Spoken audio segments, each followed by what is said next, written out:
ये high school का topic है। द चैप्टर है हेरिडिटी एंड इवोल्यूशन। तो फर्स्ट ऑफ ऑल हम लोग हेरिडिटी या आनुवंशिकता की बात करेंगे। हेरिडिटी क्या है? हेरिडिटी जो है आपकी एक ऐसा टर्म है या फिनोमिना है जिसके थ्रू हम क्या समझते हैं कि जो इनहेरिटेंस कैरेक्टर है, यानी कि जो आनुवंशिक लक्षण है ना, किसी भी स्पीसीज के, वो ट्रांसफर हो या ट्रांसमिट हो from parent to offspring is known as heredity. इसमें हम लोग क्या देखते हैं, जैसे कि जो इनहेरिटेंस करेक्टर है या फिर आनुवंशिक लक्षण जो है वो एक पीढ़ी से दूसरी पीढ़ी में जाते हैं, वही क्या होती है, उसकी हेरिडिटी कहलाती है। अब इसमें देखते हैं जो ओल्ड जनरेशन है वो उससे आने वाली जो न्यू जनरेशन है same to same old generation जैसी ही होती है। उसमें बहुत सारी समानताएं और कुछ बहुत आपको वेरिएशन देखने को मिलेंगे। ठीक है, तो अब जो वेरिएशन है, वेरिएशन के कुछ कारण हो सकते हैं। वेरिएशन क्या है? वेरिएशन इन रिप्रोडक्शन की अगर हम बात करें, यानी कि जो आपका रिप्रोडक्शन है, इट मीन जिससे नई जनरेशन आएंगी वो मेथड, उसमें क्या होंगे, वेरिएशन आ जाते हैं, प्रेजेंस हो सकते हैं। जैसे कि या एसेक्सुअल रिप्रोडक्शन के थ्रू हम देखते हैं स्मॉल वेरिएशन आते हैं, क्योंकि इसमें जो पेरेंटल है उसी के जैसे उसकी ऑफस्प्रिंग बनती है ना, same to same copy clone form में होता है, तो वेरिएशन बहुत ही कम देखने को मिलते हैं, जैसे कि आप बैक्टीरिया वगैरह में देख पाते हैं। जबकि जब सेक्सुअल रिप्रोडक्शन होता है, यानी कि जब गैमेट्स बनते हैं, गैमेट्स के थ्रू जब जाइगोट फॉर्मेशन होता है, तो जो कैरेक्टर है, यानी कि जो कैरेक्टर है जेनेटिक कैरेक्टर लाइक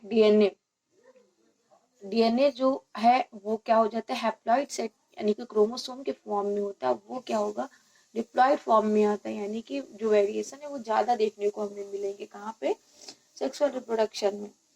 ठीक है, तो ये वेरिएशन, वेरिएशन क्या है, variation is a vital for survival of organism. किसी भी ऑर्गेनिज्म के सर्वाइवल के लिए जो आपके वेरिएशन में विभिन्नताएं हैं वो होना बहुत ही जरूरी है। अगर कोई स्पीसीज एक ही जैसी है, उसमें वेरिएशन नहीं है, तो वो हार्श कंडीशन में सर्वाइव नहीं कर सकती।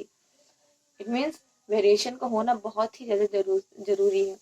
और वेरिएशन समय के साथ अगर वेरिएशन आ रहा है किसी भी स्पीसीज में, तो एक लॉन्ग पीरियड के बाद इसमें चेंज होगा, इवोल्यूशन टर्म उसको देंगे।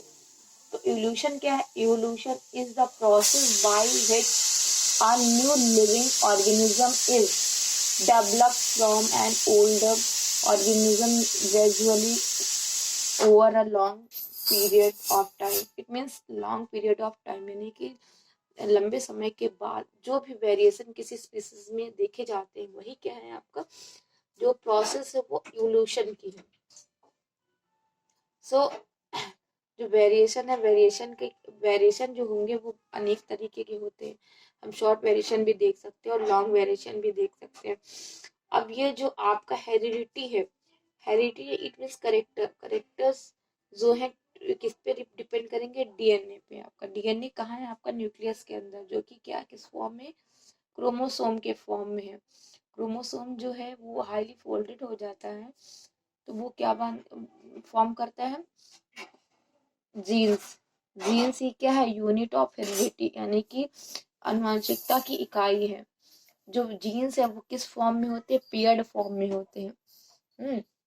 और वो क्या करते हैं, different genes work in a pair. हर अलग अलग जीन्स एक पेयर में वर्क करते हैं और क्या करते हैं, डिफरेंट तरह के कैरेक्टर्स के लिए वो रिस्पॉन्सिबल होते हैं। जैसे कि स्किन कॉम्प्लेक्शन, कोई व्यक्ति काला है, गोरा है, कैसा है, फेड कलर है, लाइट कलर है, ब्लैक कलर है, हेयर कलर कैसे है उसके, उसकी नॉइस कैसी बनी हो, उसकी ईयर कैसे है, ईयर, उसकी आईज कैसी है, कलर, आईज का कलर, ये सारी डिपेंड किस पे करेंगे, उसके जीन्स पर ही करेंगे। इसी तरह इसीलिए हम जब ह्यूमन की स्पीसीज भी देखते हैं तो क्या देखते हैं हम लोग कि व्यक्ति का मार्फोलॉजी तो एक ही जैसी है, बट उसमें देखते हैं स्पेसिफिक कैरेक्टरिस्टिक। इट मीन्स दो व्यक्तियों की आईज का कलर अलग अलग, हेयर्स का कलर अलग है, और कोई व्यक्ति टॉल है तो कोई व्यक्ति डार्क है। ये वेरिएशन कहाँ से है? ये वेरिएशन रिप्रोडक्शन के थ्रू आए हैं। और ये वेरिएशन एक लॉन्ग पीरियड के बाद क्या बनाते हैं, इवोल्यूशन में चेंज हो जाते हैं।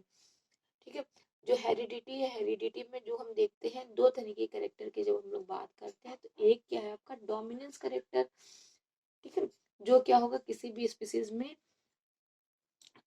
स्पष्ट यानी कि स्पष्ट रूप से प्रकट होगा, जबकि रिसेसिव कैरेक्टर होते हैं वो क्या होते हैं, जो ऐसे कैरेक्टर होते हैं जो भी डोमिनेंस की प्रेजेंस में वो सप्रेस हो जाते हैं, छिप जाते हैं। इट मीन्स अगर हम लोग देखें दो कैरेक्टर अगर एक एलील या जीन्स जीन्स पेयर में होते हैं, अगर दो इस कैपिटल टी पेयर में तो कैसा कॉम्बिनेशन बनाएंगे, टॉल प्लांट का। अगर वो दो स्मॉल टी पेयर में है तो वो कैसा कॉम्बिनेशन, शॉर्ट प्लांट का। अगर एक लॉन्ग टी और एक शॉर्ट टी है तो कैसा कॉम्बिनेशन है, टॉल का। और कैपिटल टी स्मॉल टी है तो वो कैसा कॉम्बिनेशन है, टॉल प्लांट का। क्योंकि जब भी रिसेसिव जीन डोमिनेंस के साथ में आएगा तो वो अपने आप को एक्सप्रेस नहीं कर पाएगा। यही क्या है मेंडल का फर्स्ट लॉ ऑफ डोमिनेंस है, जिसको हम लोग आगे के वीडियो में पढ़ने वाले हैं। Thank you so much.